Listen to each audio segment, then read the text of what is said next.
So, do you want to start? Let's let Jonah go. Yes, let's do it. All right, so really the real star of the show here was the defense. So how do you feel about your defensive performance this game?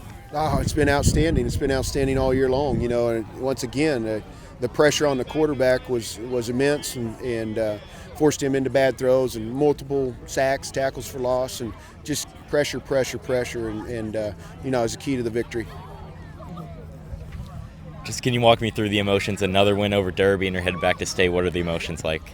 Well, you know, it's just kind of been a whirlwind and long week, but obviously the kids were prepared and came out and executed really well. You know, defense set the tone and offense took advantage of a few things here and there, and you know, ultimately the goal offensively was to come into the game to be able to run the football. And I tell you, I think tonight was Kamario Davis's best football game that I've ever seen him play. He you know, he doesn't have the stats, you know, but his runs were physical, hard, downhill, and it was nice to see him break one, kind of seal the deal.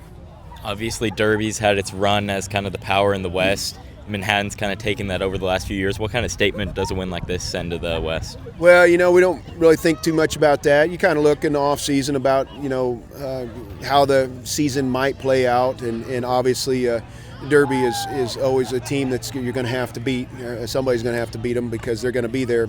And I think somebody did some research or whatever, and I think it's all the way back to like 2014. It's either been Derby or Manhattan in the state championship game from the West Side. So that's quite a run, and you know, I'm just proud of our kids and our coaches and our program that we've been able to up our game so that we can compete with Derby. There was a time where I didn't think that we could, and we're to that level now, and just very proud of all the hard work that the players and the coaches and the parents have put in to get us to that level.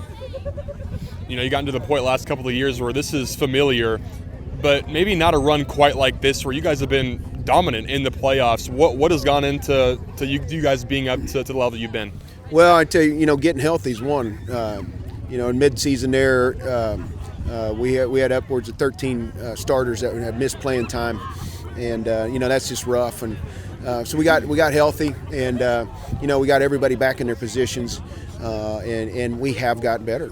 We've improved as the season's gone along, and we're playing very good football at this time. Obviously, line of scrimmage was extremely important tonight. How do you feel? I mean, defensive line, ton of TFLs, and they really dominated the game. Well, I was scared of Derby's offensive line. It's a very, very good unit, lots of size and experience. But you know, once again, we just dialed up the right stunts. Our kids are getting off the football, crossing their face, and getting pressure in the backfield all night long. In linebackers specifically, I mean, Max was in there on a handful. Brady was in the mix on a couple of them. Linebackers have been really good all season long. Very good, and you know, Max is an underclassman. You know, he's a junior, and then you got Liam Nider as just a sophomore, and those two guys have been playing very well. You know, you mentioned Brady Durchie. He's had a great year too. No matter what we asked him to do when we had injuries, you know, he had to go in the secondary and you know, play safety, and now, you know, he's at a more comfortable spot for him, and he's doing a very good job.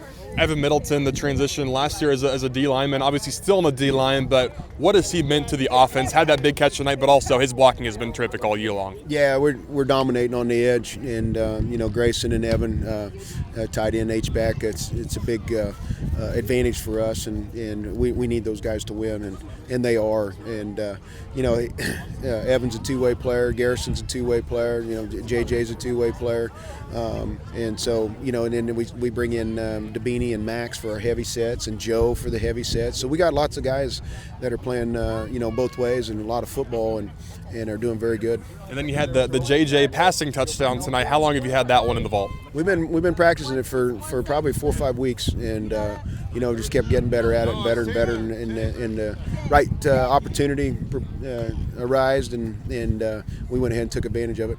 Another state championship appearance, another Thanksgiving Day practice. What does that mean to the community of Manhattan? Well, I tell you, we just had a conversation in the locker room. It's a lot of sacrifice from the kids and the parents and the families, but you know, that's the price you pay to win a state championship. This is what you have to do, and I think the kids understand that, and looking forward to a great week of preparation.